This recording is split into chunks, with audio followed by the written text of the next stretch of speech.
Star 9 news కి స్వాగతం. ఇక డీటెయిల్స్ చూస్తే రంగారెడ్డి జిల్లా సమీకృత జిల్లా కార్యాలయ సముదాయం కొంగనకలాన్లో మంగళవారం అట్టహాసంగా జరిగింది.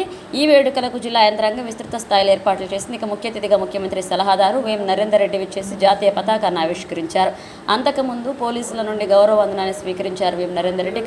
పుర ప్రముఖులను అనధికారులను కలిసి ప్రజాపాలన దినోత్సవ శుభాకాంక్షలు తెలియజేశారు. జిల్లా ప్రగతిని సెప్టెంబర్ 17 ప్రాముఖ్యతను వివరిస్తూ ప్రజలను ఉద్దేశించి ప్రసంగించారు. ఈ వేడుకల్లో ఇబ్రహీంపట్నం, షాద్నగర్, రాజేంద్రనగర్ ఎమ్మెల్యేలు మల్రెడ్డి రంగారెడ్డి, వీర్లపల్లె శంకర్, ప్రకాష్ గౌడ్, అలాగే జిల్లా కలెక్టర్ శశాంక్, అదనపు కలెక్టర్ తదితరులు పాల్గొన్నారు.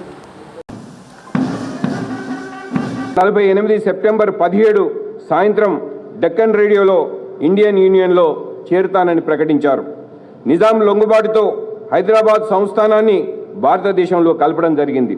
తదుపరి 1951లో శ్రీ ఎంకే వెల్లోడి ఐసిఎస్ను ముఖ్యమంత్రిగా కేంద్ర ప్రభుత్వం నియమించి 1952 వరకు పరిపాలన కొనసాగించింది.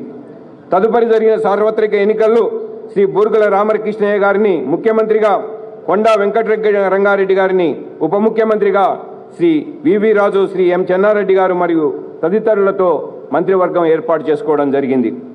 హైదరాబాద్ సంస్థానం భారత యూనియన్లో కలిసినప్పటికీ ఆనాటి కొందరి నాయకుల కుట్రల ఫలితంగా 1953లో మద్రాసు నుంచి విడిపోయి 3 సంవత్సరాల వరకు కర్నూలు రాజధానిగా చేసుకొని ఉన్న ఆంధ్ర రాష్ట్రంతో తెలంగాణ ప్రాంతాన్ని బలవంతంగా కలపడానికి చేసిన నిర్ణయాన్ని తెలంగాణ నాయకులు వ్యతిరేకించినప్పటికీ భాషా ప్రయుక్త రాష్ట్రాల పేరుతో 1956లో ఆంధ్రప్రదేశ్ ఏర్పాటు చేసినారు.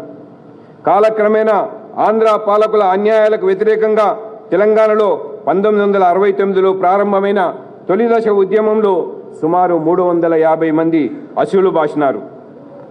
ప్రత్యేక తెలంగాణ ఉద్యమంలో 1969 ఉద్యమానికి ప్రత్యేక ప్రస్థానం ఉంది. జెంటిల్మెన్ అగ్రిమెంట్లోని రక్షణలు అమలు కావడం లేదని భావించిన తెలంగాణ ప్రజలు